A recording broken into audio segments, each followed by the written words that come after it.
السلام عليكم ورحمة الله وبركاته. الحمد لله نحمده ونستعينه ونستغفره ونؤمن به ونتوكل عليه ونعوذ بالله من شرور أنفسنا ومن سيئات أعمالنا. من يهده الله فلا مضل له ومن يضلله فلا هادي له. ونشهد أن لا إله إلا الله وحده لا شريك له. ونشهد أن سيدنا ومولانا محمدا عبده ورسوله صلى الله عليه وعلى آله وأصحابه وبارك وسلم. أما بعد فأعوذ بالله من الشيطان الرجيم. بسم الله الرحمن الرحيم. إن مثل عيسى عند الله كمثل آدم خلقه من تراب ثم قال له كن فيكون. وقال الله سبحانه وتعالى وما قتلوه وما صلبوه ولكن شبه لهم. وقال رسول الله صلى الله عليه وسلم لا تقوم الساعة حتى ينزل فيكم عيسى بن مريم حكما مقسطا فيكسر الصليب ويقتل الخنزير ويضع الجزية ويفيض المال حتى لا يقبله أحد. اللهم صل على محمد وعلى آل محمد كما صليت على إبراهيم وعلى آل إبراهيم إنك حميد مجيد. اللهم بارك على محمد وعلى آل محمد كما باركت على إبراهيم وعلى آل إبراهيم إنك حميد مجيد. سبحانك لا علم لنا إلا ما علمتنا إنك أنت العليم الحكيم. মহান আল্লাহ পাক রব্বুল আলামিনের দরবারে অসংখ্য শুকরিয়া জ্ঞাপন করছি, যিনি আমাদেরকে অন্যান্য জুমার ন্যায় আজকেও জুমার নামাজ আদায়ের জন্য পবিত্র ঘর মসজিদে আসার তৌফিক দান করেছেন। আলহামদুলিল্লাহ। মুহতারাম হাজিরিন,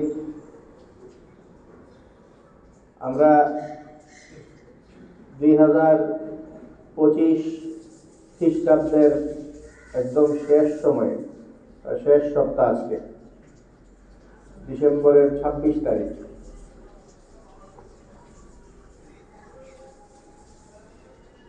পাশাপাশি হিজরি সনের হিসাবেও আমরা মোটামুটি গুরুত্বপূর্ণ একটা সময়ে অবস্থান করছি। যে 4টা বিশেষ মাস আছে, সম্মানিত মাস, এর মধ্যে একটা রজব মাস আমাদের মধ্যে ইতিমধ্যে প্রবেশ করছে। তো রজব মাস এটা রমজানের আগমনী বার্তা নিয়ে আসে। তো রজব মাস আবার ডিসেম্বরের শেষ দিকে একটু গুরুত্বপূর্ণ কথা থাকে। তো মিলিয়ে আমরা রজব নিয়ে সামনের দিনের কথা ইনশাআল্লাহ বলবো। তো ডিসেম্বর মাসের শেষ সময়টা, এটা যত দিন যাইতেছে আমাদের কাছে এই সময়টা এত বেশি আমাদের জন্য প্রাসঙ্গিক হয়ে যাইতেছে, আমরা নিজেরাই এই ব্যাপারগুলিতে জড়াইয়া পড়তেছি। কিছু সতর্কীকরণ আছে মুসলমানদের জন্য। যেই সতর্কীকরণগুলো আমরা ধর্মীয় বয়ান দ্বারা পেশ করি, এই সতর্ক বার্তাগুলি আপনাদের সামনে শোনাইয়া রাখি। যেমন 2 ঈদ আছে, এই 2 ঈদ এটা মুসলমানদের উৎসবের সময়। এছাড়া মুসলমানরা অন্য কোনো উৎসবে নিজেদেরকে জড়াইতে পারে না। তো অন্য কোনো উৎসবে জড়াইতে পারে না। এবার সেটা যদি মুসলমানদের ভিতর থেকে এটা আবিষ্কার হয় তাহলেও সেটায় জড়ানো যাবে না। আর বিধর্মীদের হইলে তো জড়ানো প্রশ্নই আসে না। তো এই কারণেই আমরা নবী সাল্লাল্লাহু আলাইহি ওয়াসাল্লামের জন্মকে কেন্দ্র করে 12 রবিউল আউয়াল, যেটার আবিষ্কারক মুসলমানদেরই একটা শ্রেণী, ওই সময় আপনাদের বলি এগুলিতে জড়াবেন না। সনাতন ধর্মী হিন্দুরা এরা কিছুদিন পর পর পূজা করে, এর কিছু কিছু পূজা আবার আমাদের দেশেও এটা খুব আলোচিত, এটার মধ্যে মানুষজন সবাই জড়ানোর চেষ্টা করে। সেই সময় আমরা সতর্কীকরণ জারি করি যে এইসব আমাদের জন্য না, আপনারা এইসব পূজা টুজা এগুলিতে জড়াবেন না, এগুলি মুসলমানদের সাথে যায় না। তো এমনই আর একটা জিনিস, এটা আস্তে আস্তে ওই রকম এই পূজার মতোই সারা দেশ যদি এই মানুষের মধ্যে এই ভাইরাস ঢুকতেছে, সেটা হলো এই ক্রিসমাস ডে। ক্রিসমাস খ্রিস্টানদের যেই উৎসব, 25শে ডিসেম্বর, 26শে ডিসেম্বরও কি যেন আছে বড়দিন নাকি, এই 25-26 মিলাই এই দিনগুলোতে এদের একটা উৎসব হয়ে থাকে ক্রিসমাস ডেকে কেন্দ্র করে। তো এইটাও এই এখন হালকা পাতলা পরিচিত, মোটামুটি মানুষজন চিনে। মনে করে যে আমারও যেহেতু মানুষ চিনে, তাইলে মনে হয় আমারও এখন ক্রিসমাসের শুভেচ্ছা না দিলে আমার এই পরিচিতি হক আদায় হবে না। এই 2 দিন আগে পরিচিত হয়েছে এমন লোক, সেলিব্রিটিদের থেকে শুরু করে বিভিন্ন অঙ্গনে পরিচিত মুখ, এরা মোটামুটি নিজেরা মনে করে যে আমিও মনে হয় পরিচিত মুখ। এরাও দেখি এখন এই কি লাল টাইপের কালারিং কি কাপড় কিনে ওই দিন কাপড় পরে এটা ছবি ছাড়ে, অথবা অন্যত পক্ষে ক্রিসমাস ডে শুভেচ্ছা এগুলি প্রচার করে। তো এই জিনিসটা এইটা মোটামুটি এই পূজার একটা আকৃতি ধারণ করতেছে। পূজার মধ্যে মুসলমানরা যে হারে শরীর হইয়া নিজেদের ইমান বিলি করে দেয়, ওইরকম এই ক্রিসমাস ডে কেন্দ্র করেও মুসলমানরা যেই হারে এখানে অংশগ্রহণ শুরু করছে, এটাও কিছু কিছু পর্যায়ে মুসলমানদের জন্য ইমান ধ্বংসের কারণ হয়ে দাঁড়ায়।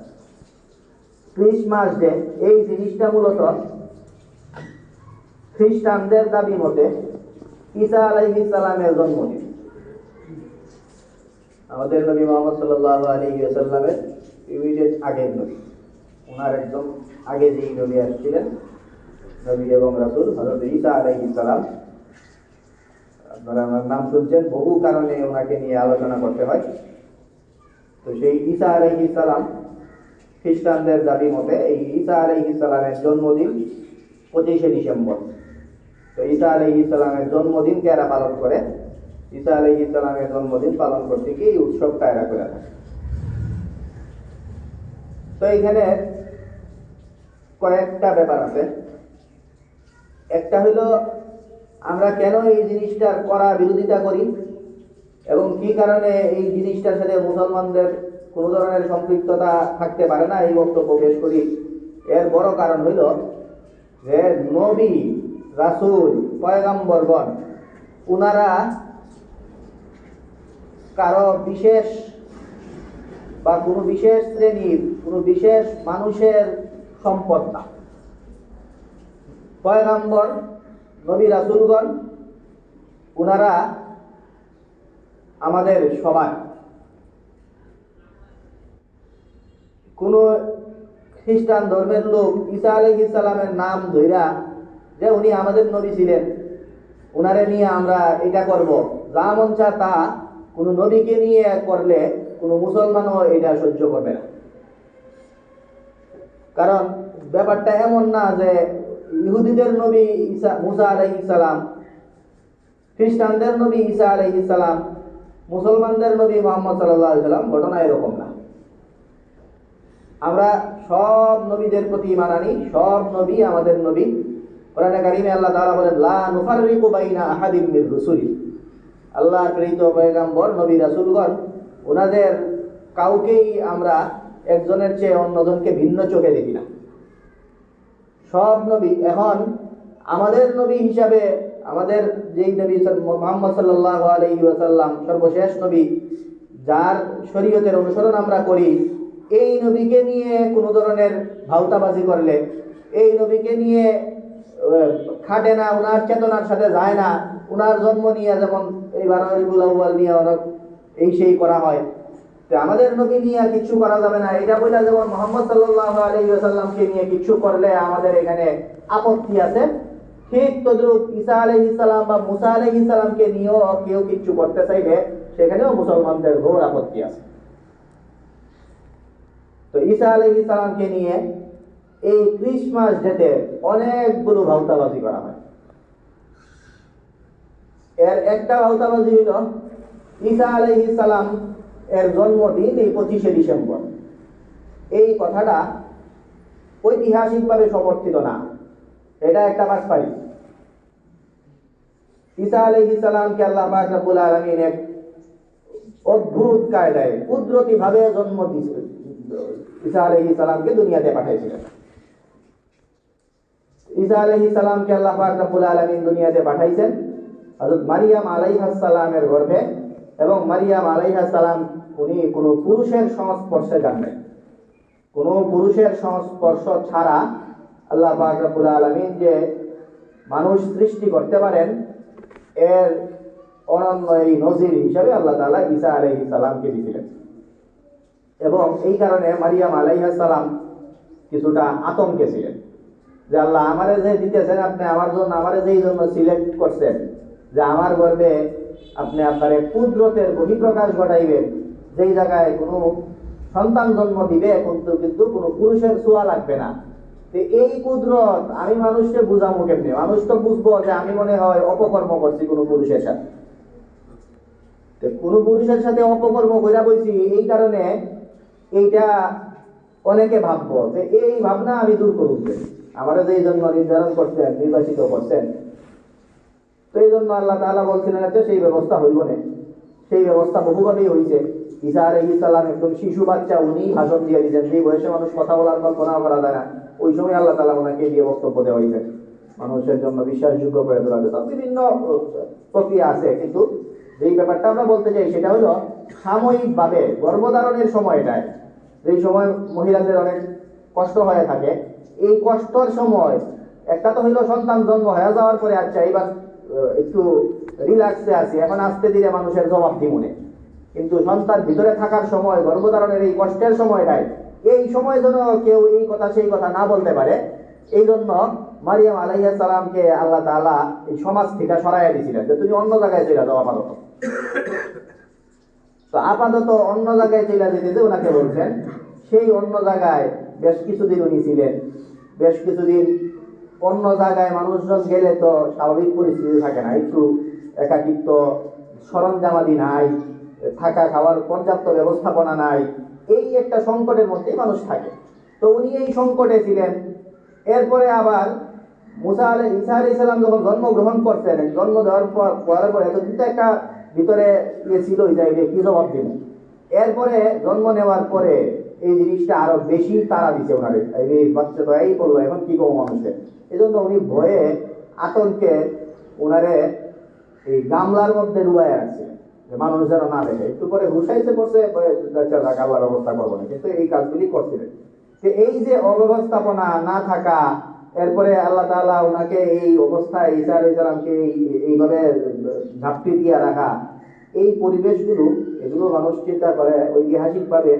এরপরে কোরআনে কারিমে কিছু এই ফলের নাম আছে যে মুসা ওনাকে বলছেন ওয়াহুজ্জি ইলাইকি বিজিজিন নাখলাতি তুসাকিদ আলাইকি রুতাবান জানিয়া, খেজুরের গাছে নাড়া দিলে পাকা পাকা খেজুর তোমার জন্য পড়বে। তো এই খেজুরের মৌসুম, এই টাইপের খেজুর ধরার মৌসুম যেটা, এবং একজন মানুষকে আল্লাহ তাআলা পাঠিয়ে দিবেন এমন জায়গায়, এই কাজটা আসলে শীতের সময় মনে হয় করাটা কষ্ট হয়। শীতের সময় একজন মহিলা বাচ্চা নিয়ে যেই জায়গায় কোনো ব্যবস্থাপনা নাই, সরঞ্জামাদি নাই, এই সময় শীতের সময় মানুষজনের সময় কাটানো কষ্ট।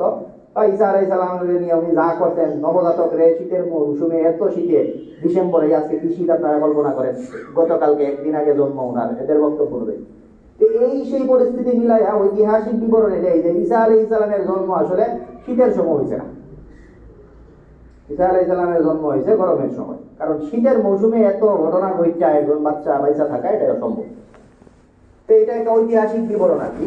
তো ঐতিহাসিক বিবরণ, ইতিহাস বিজ্ঞানের যারা একটু গবেষণা করেন, ওনাদের বক্তব্য হইল যে ডিসেম্বরে ঈসা আলাইহিস সালামের জন্ম, এই বক্তব্যটা আসলে সমর্থনযোগ্য না। এই হইল ইতিহাস তুলে ধরলাম আপনাদের সামনে। আর ইতিহাস আমরা যদি না মানি, এটা ইতিহাস যা মন চায় তা বলুক, ঐতিহাসিকভাবে আমরা ধরলাম যে আচ্ছা, ঈসা আলাইহিস সালামের জন্ম এই সময়, ঈসা আলাইহিস সালামের জন্ম এই সময় হইলেও এখানে বেশ কিছু সমস্যা আছে। একটা হইল, ঈসা আলাইহিস সালামকে আল্লাহ তাআলা যে ধর্ম দিয়েছেন, এই ক্রিসমাস ডে এটার নাম দিয়া এরা বিশ্বব্যাপী খ্রিস্টান মিশনারিরা খ্রিস্টবাদ প্রচার করে, সারা বিশ্বের মানুষজনকে এই এই উৎসবে সামিল করে বিশ্বব্যাপী এদের খ্রিস্ট ধর্মের দাওয়াত প্রচার করে। এই দাওয়াত প্রচার করা, বিশ্বব্যাপী খ্রিস্টবাদে ছড়াইয়া দেওয়া, এইটা স্বয়ং খ্রিস্টান ধর্ম, আল্লাহ তাআলা যে ধর্ম ঈসা আলাইহিস সালামকে দিয়েছিলেন, এই ধর্মের সাথে ঘাতকারী। আল্লাহ তাআলা ঈসা আলাইহিস সালামকে ধর্ম দিয়েছেন, ঈসা আলাইহিস সালামকে মানুষের কাছে এই ধর্ম প্রচারের দায়িত্ব দিয়া কোরআনে কারিমে এটার কথা বলা আছে যে নির্দিষ্ট এরিয়া দিলাম, ওয়া রাসূলান ইলা বানি ইসরাঈল, এই এরিয়ার বাহিরে এই ধর্মের প্রচার নিষিদ্ধ। তো ঈসা আলাইহিস সালামকে যে ধর্ম দেওয়া হয়েছে, সেই ধর্ম এটা এমন ধর্ম, নবী সাল্লাল্লাহু আলাইহি ওয়াসাল্লামকে বিশেষ দুইটা গুণ দেওয়া হয়েছে। একটা হলো ওনার ধর্ম ওয়ার্ল্ড ওয়াইড, বিশ্বব্যাপী, সারা বিশ্বের জন্য এই ধর্ম প্রযোজ্য। আর একটা হলো এই ধর্ম কিয়ামত পর্যন্ত প্রযোজ্য। দুই দিক দিয়েই, সময়ের বিচারেও একদম কিয়ামত পর্যন্ত, অঞ্চলের বিচারেও সারা বিশ্বব্যাপী। কিন্তু ঈসা আলাইহিস সালামকে যে ধর্ম দেওয়া হয়েছিল, সেই ধর্মে কোরআনে এই বর্ণনা দেওয়া আছে যে ঈসা আলাইহিস সালামকে দেওয়া হয়েছে এরিয়া, যে এই এরিয়া ভিত্তিক আপনার এই ধর্মের প্রচার, এর বাইরে এই ধর্মের প্রচার নিষিদ্ধ।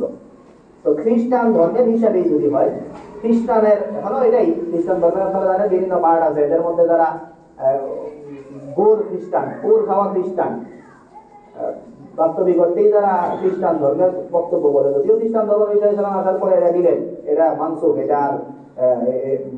এটা এরপরে আর প্রচারই যায় নাই। এরপরে এই ধর্মের কথা যারা বক্তব্য দিতে যান, গুরার বক্তব্য, এদের বক্তব্য এটাই যে এই সারা বিশ্বে এই ধর্ম ছড়ানো, এটা আমাদের ধর্ম মতেই যায় আছে। তো এই জন্য এই উৎসব ইত্যাদির নাম করে বিশ্বব্যাপী যে এই ইয়েটা বলা হয়, যেই কার্যকলাপগুলি পরিচালনা করা হয়, সেটা ঈসা আলাইহিস সালামের চেতনা বিরোধী। ঈসা আলাইহিস সালাম যেই দাওয়াত এবং যেই মিশন নিয়ে ঈসা আলাইহিস সালামকে আল্লাহ তাআলা পাঠাইছিলেন, সেই মিশনের সাথে এটা সাংঘর্ষিক। এটা নবী সাল্লাল্লাহু আলাইহি ওয়াসাল্লাম, ঈসা আলাইহিস সালাম ওনার যে দাওয়াত, ওনার যে ধর্ম ছিল, সেই ধর্ম না, এটা মানুষের বানানো একটা রীতি। এরপরে যদি এই সময় বিভিন্ন কারণে, এটাই ঐতিহাসিকভাবে প্রমাণিত যে এই সময়টা ওনার জন্ম না, যদি ওনার জন্ম হইতো তাহলেও তো আমাদের মুসলমানদের বক্তব্য খুব ক্লিয়ার। আমরা তো মুহাম্মদ সাল্লাল্লাহু আলাইহি ওয়াসাল্লামের জন্মকেন্দ্রিক উৎসব যেটা, সেই সময়ও সেটারও ঘোর বিরোধিতা করি যে জন্ম মৃত্যু এগুলি মানুষের হাতে, এইগুলোকে কেন্দ্র করে কোনো ধরনের উৎসব ইত্যাদি এগুলো ইসলাম সমর্থন করে না। এই জন্য ঈসা আলাইহিস সালামের জন্মকে কেন্দ্র করে কিছু আবিষ্কার করে ফেলে, সেই আবিষ্কার এটা আমাদের কাছে সমর্থনযোগ্য না। তো এই মোটামুটি বহু কারণ, যেই সব কারণে এই ক্রিসমাস ডে বা এই 25শে ডিসেম্বর 26শে ডিসেম্বর কেন্দ্রিক এই উৎসবগুলোর সাথে মুসলমানদের কোনো সম্পর্ক থাকতে পারে না। মুসলমানদের চেতনার সাথে বিরুদ্ধ, মুসলমানদেরই নবী একজন নবী ঈসা আলাইহিস সালাম, ওনাকে নিয়ে এখানে গাদ্দারি করা হয়। ওনার যে মিশন, সেই মিশনকে পাল্টে দিয়ে কিছু মানুষ নতুন করে এক ধান্দাবাজি শুরু করে। এটার এই ধান্দাবাজিরা কারা করে, এটারও অনেকের বক্তব্য যে এই 25শে ডিসেম্বর তাইলে আইলো পত্রিকা। দুইটা বক্তব্য এখানে পাওয়া যায়। একটা হলো ঈসা আলাইহিস সালামের বেশ কিছু বছর পরে এই ধর্মের একজন ধর্মযাজক, এর নাম পল, এই লোকের জন্ম ছিল এই ডিসেম্বরের শেষ দিকে। এর জন্মরে এটা বলে তারা দিছে। অনেকে বলেন ঈসা আলাইহিস সালামের জন্মের 300 বছর পরে যেই বাদশাহ ছিল, যেই বাদশাহ রাষ্ট্র ধর্ম হিসেবে খ্রিস্টবাদের স্বীকৃতি দিয়েছিল, ওই বাদশার জন্ম ছিল ডিসেম্বরের শেষ দিকে, তার জন্মদিন হইতে পারে। তো অন্য কারো জন্মদিন এগুলোকেও এখানে চালায় দেওয়ার আশঙ্কা রয়েছে। আর চালায় দেখার না দেখ, জন্মদিন কেন্দ্রিক কোনো উৎসব এটা মুসলমানরা সমর্থন করে না। এই জন্য বারোই রবিউল আউয়ালের উৎসবকেও আমরা সমর্থন করি না। সেই কারণেও 25শে ডিসেম্বর পরিত্যাজ্য। 25শে ডিসেম্বরের উৎসব এটা মানা যায় না, এটার মধ্যে মুসলমানদের অংশগ্রহণ সমর্থনযোগ্য না। এছাড়া আরো বিভিন্ন কারণ আছে, সেগুলো তো আমরা বললামই। তো ঈসা আলাইহিস সালামের কথা আসলে, ঈসা আলাইহিস সালামকে নিয়ে তিনটা বিষয় বিশেষভাবে, এতক্ষণ যা বললাম এগুলি হলো আপনাদের জন্য করণীয়, যে আপনারা খুব অ্যালার্ট থাকবেন, সতর্ক থাকবেন। এই মেরি ক্রিসমাস ডে শুভেচ্ছা এগুলোতে আপনারা জড়াবেন না। ক্রিসমাস ডে এগুলি আমাদের কিচ্ছু না, আমাদের সাথে এটার কোনো সম্পর্ক নাই, সম্পর্ক থাকতে পারে না, এগুলি করা ভালো না, এগুলি করা বেদাত, এগুলি করা অপসংস্কৃতি, এই ধরনের কিছু কথা বললাম। এগুলি অপসংস্কৃতি, হারাম, নিষিদ্ধ, এই টাইপের। সামনে কয়েকটা কথা বলবো যেগুলো এর চেয়েও জঘন্য। এই ক্রিসমাস ডে বা এই খ্রিস্টানদের উৎসব, এগুলোতে যারা বেশি জড়ায়া পড়ে, আপনারা যারা দূরের থেকে জড়ান মাঝে মাঝে এদেরকে জন্য একটু এই কথাগুলি বললাম। আর যারা বেশি জড়ায়া পড়ে, বেশি জড়ায়া পড়লে দেখা যায় যে এদের সাথে এদের কথাবার্তা এগুলিও শুনে, এদের চিন্তাধারা এগুলিও মনে করে যে আসলে মনে হয় ঠিক। এই বেশি জড়ায়া খ্রিস্টানদের কিছু চিন্তাধারাও তাদের মাথায় ঢুকে, এদের জন্য আমরা সামনে তিনটা কথা বলি, যেই তিনটা কথা এগুলো খ্রিস্টানদের চিন্তাগুলো মিলে ইমানেই থাকে না, আর এগুলি তো হারাম নিষিদ্ধ পর্যায়ে। তো তিনটার মধ্যে একটা হইল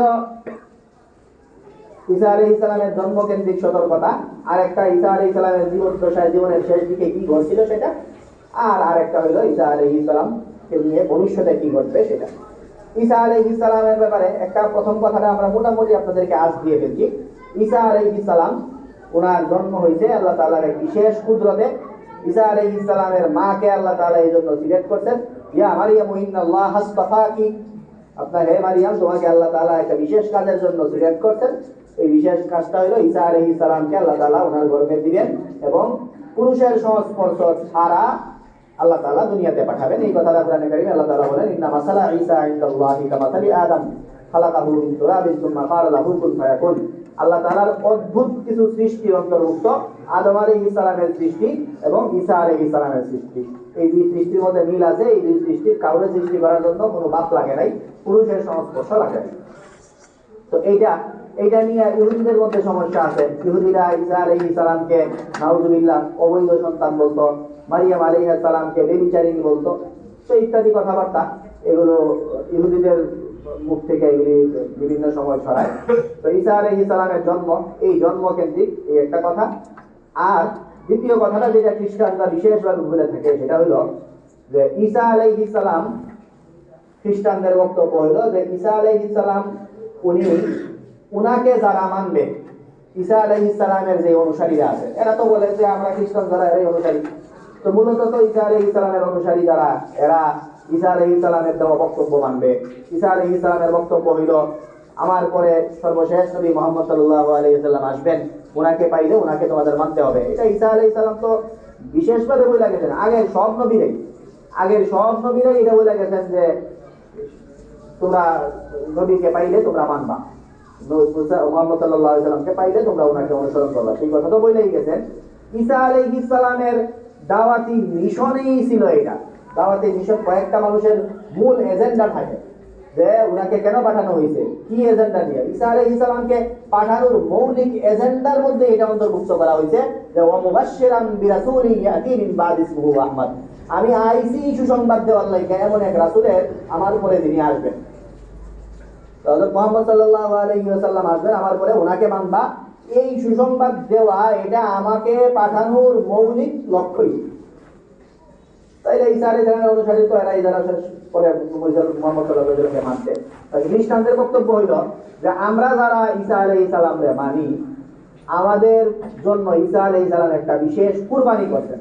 সেটা হইল আমরা যত অপকর্ম দুনিয়াতে করি আমাদের কোনো সমস্যা নাই, আমাদের সব অপকর্মের কাফারা দিয়া ঈসা আলাইহিস সালাম নিজের জানকে কুরবান দিয়া উনি শুলিতে চইরা মরে গেছেন। ঈসা আলাইহিস সালাম নিজের জান কুরবান দিলাইছেন। ঈসা আলাইহিস সালামরে শুলিতে চইরা মারার পাইয়া ফেলানো হয়েছে, ইহুদিরা মেরে ফেলছে। আর এটা ছিল ঈসা আলাইহিস সালামের পূর্ববর্তী যত অনুসারী আছে এদের অপরাধের কাফারা। যে অপরাধের করে যা করার পর সমস্যা হয়, এই এদের মনে হয় কি যেন আছে, অপরাধ করলেও সমস্যা নেই, মনে হয় বছরে একবার গিয়ে খালি স্বীকার করলেই হয় এই করছি তাইলেই হয়ে যায়, এরকম কিছু একটা আছে। আচ্ছা যাক, মোট কথা হলো যে বক্তব্যটা নিয়ে আমাদের আপত্তি সেটা হলো ঈসা আলাইহিস সালামের মৃত্যু নিয়ে। এরা যে বলে ঈসা আলাইহিস সালামকে মাইরা ফেলানো হয়েছে সেটা নিয়ে। তো এই ব্যাপারে মুসলমানদের আকীদা কোরআনে কারিমে স্পষ্টই আছে যে মা কাতালুহু ওয়া মা সালাবুহু ওয়ালাকিন শুববিহা লাহুম, এরা ঈসা আলাইহিস সালামকে মারতে পারে নাই, হত্যা করতে পারে নাই, এরা আসলে গোলক দাদায় করছিল। এটা গোলক দাদা কি সেটা বিভিন্ন সময় আমরা বলছি, আজকে আমরা সংক্ষেপেই কথা বলি। তো ঈসা আলাইহিস সালামকে আল্লাহ পাক রব্বুল আলামিন উঠায় নিয়েছেন। ঈসা আলাইহিস সালামের জায়গায় এরা অন্য কাউকে মেরে ফেলছে। কারো কারো মতে তো ঈসা আলাইহিস সালামের আকৃতি কাউরে দেওয়া হয়েছিল, এই লোকেরে মারছে। অনেকে বলেন যে না, ভিড়ের মধ্যে এত দৌড়াদৌড়ির মধ্যে একটা লোক ঘরে গিয়া ঢুকছে, পরে যখন ঢুকছে এই লোকটারে গিয়া মারছে, এই যে তো মারার পরে আসছে আর কতজনে বুঝা দেখে যে মারছি যে ঈসাই কিনা। এরা আকৃতি টাকৃতি দেওয়ার দরকার নাই, এক লোক ভিতরে ঢুকছে, এরা ভিতরে ঢুকে একটা লোকই পাইছে, ওই লোকের মারছে তো ভাবছে ঈসারই মারছে। এখন আল্লাহ তাআলা মাঝখানে কি খেলা খেলছেন, ওনাকে উঠে নিছেন, আরেকজন রাইয়া দিচ্ছেন, সেগুলো জন্য চেহারার মিলের দরকার। আচ্ছা যাই বলুন, এরা এই দাঁড়ায় পড়ছে ঈসা আলাইহিস সালাম এর জায়গায় অন্য কাউকে মারছে, আর আল্লাহ তাআলা ঈসা আলাইহিস সালামকে উঠে আনছেন। এই জন্য এটা একটা কোরআনে কারীমের এই আয়াত, কোরআনে কারীমে এইটা আছে, এই জন্য এই বিশ্বাস রাখতে হইব যে ঈসা আলাইহিস সালাম মৃত্যুবরণ করেন নাই, ঈসা আলাইহিস সালামকে উঠায় নেওয়া হয়েছে। খ্রিস্টানদের এই মিশনারিদের হাতে বইরা অনেকে যদি এই চিন্তাও নিয়ে নেয় যে ঈসা আলাইহিস সালাম মারা গেছেন, তাহলে কিন্তু এই মানিয়ে থাকবে না। তো এই জন্য এই আরেকটা সতর্কতা যে ঈসা আলাইহিস সালামকে নিয়ে, ঈসা আলাইহিস সালাম মৃত্যুবরণ করেননি, জীবিত অবস্থায় আল্লাহ তাআলা ওকে উঠায় নিয়ে গেছেন। আরেকটা হলো ঈসা আলাইহিস সালাম পরবর্তীতে আবার আসবেন, কিয়ামতের আগ মুহূর্তে ঈসা আলাইহিস সালাম আসবেন। ঈসা আলাইহিস সালাম যে আসবেন এই বিষয়ে আমরা হাদিস পাঠ করছি, কোরআনে কারীমেও আছে ঈসা আলাইহিস সালাম আসবেন, এবং ওই সময় এই তো যত বালতাবাজ দান্দাবাজ যেগুলো আছে, রাজা ঈসা আলাইহিস সালামকে পাওয়ার পরে এরা সবাই আবার লাইনে আসবে। ওয়া ইম মিন আহলিল কিতাবি ইল্লা লা ইউমিনান্না বিহি ক্বাবলা মাউতি। ঈসা আলাইহিস সালামের আনুষ্ঠানিক মৃত্যু হবে, এই জন্য উনি আসবেন, এবং ওনার মৃত্যুর আগে এই এরা যারা, এরা সবাই ঈসা আলাইহিস সালামকে তখন ঠিকই মানবে। ঈসা আলাইহিস সালাম আসবেন, নবী সাল্লাল্লাহু আলাইহি ওয়াসাল্লাম বলেন যে কিয়ামত সংঘটিত হবে না ঈসা আলাইহিস সালাম আসার আগ পর্যন্ত। কিয়ামতের আগ মুহূর্তে লা তাকুমু সাআতু হাত্তা ইয়ানজিলা ফীকুম ঈসা ইবনে মারইয়াম হাকামান মুকসিতান, শাসক হিসেবে আসবেন এবং ন্যায়পরায়ণ শাসক হিসেবে আসবেন, যিনি ইনসাফ কায়েম করবেন দুনিয়াতে। এবং আরো কিছু বিষয় আছে, এর মধ্যে আয়াসিরুস সালিবা, এই সালিব যেটা ক্রুশ, সেই ক্রুশকে উনি ভেঙে চুরমার করে দিলেন। খ্রিস্টানরা যে খিনজির শুকরদের নিয়ে এরা খুব ইয়ে করে, চলাফেরা করে, এগুলি গুস্ত খায়, এগুলোকে পবিত্র মনে করে, সেই শুকরকে উনি নিজ হাতে এসে হত্যা করবেন।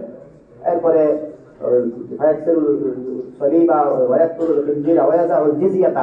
ইসলাম ধর্মের একটা বিধান ঈসা আলাইহিস সালাম আসার পরে একটু রদবদল হবে।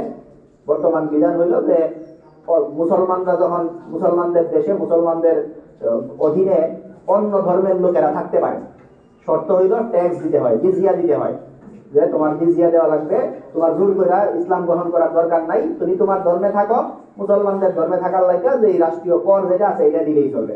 ঈসা আলাইহিস সালাম আসার পরে এই বিধান দিলেন। ঈসা আলাইহিস সালাম আসার পরে কর দেওয়ার কোনো সুযোগ নাই, মুসলমান না হইলেই হেরে মেরে ফেলতে হবে। এই ঈসা আলাইহিস সালাম এই জিজিয়ার বিধান যেটা কর দেওয়া, এটাকে রহিত করে দিবেন, ওয়াজাবুল জিজিয়াতা, এটাকে রহিত করে দিবেন। এই কয়েকটা মিশন, দাজ্জালকে হত্যা করবেন, ওই এই কয়েকটা মিশনকে নিয়ে ঈসা আলাইহিস সালামকে আল্লাহ তাআলা কিয়ামতের আগ মুহূর্তে পাঠাবেন। তো এই হলো ঈসা আলাইহিস সালামকে নিয়ে আরেকটা আকীদা, আরেকটা বিশ্বাস। তো এই বিশ্বাসগুলো ঈসা আলাইহিস সালাম কেন্দ্রিক, এগুলো বলতে হয় এই কারণে, কারণ এর উল্টা বিশ্বাসগুলো খ্রিস্টানরা সমাজের মধ্যে গিলানোর চেষ্টা করে। আর যারা এই খ্রিস্টানদের এই উৎসব টুৎসবগুলির সাথে জড়ায়া পড়ে, ক্রিসমাস ডে এগুলোর সাথে থাকে, এরা তো আরো বেশি আশঙ্কায় যে এইসব চিন্তাধারা এদের মাথায় ঢুকতে পারে। এই জন্য সকলেই এই ঈসা আলাইহিস সালাম কেন্দ্রিক যেই ইসলামী যে আকীদা বিশ্বাসগুলির কথা বললাম সেগুলো ধারণ করবেন। আর এগুলো ধারণ সহজ হইব, এগুলো থেকে বিচ্যুতি হওয়া লাগবে না, তখনই হবেন না, তখনই যখন আপনারা খ্রিস্টানদের সাথে উঠা বসা কমাই দিবেন। খ্রিস্টানদের সাথে মেলামেশা কমাইলেই, খ্রিস্টানদের সাথে উঠা বসা, উৎসবে না যাওয়া, এই ক্রিসমাস ডে উপলক্ষে দেখবেন এখানে হয়তো বুঝলেন দু চারজন বাইরে যেতে পারে যে শুভেচ্ছা জানায় বৈশা রয়েছে ক্রিসমাস ডে। তো এগুলো থেকে বিরত থাকা। আল্লাহ পাক রব্বুল আলামিন আমাদের ঈমান আকীদা ইত্যাদিকে হেফাজত করার তৌফিক দান করুন। ওয়া আখিরু দাওয়ানা আলহামদুলিল্লাহি রাব্বিল আলামিন।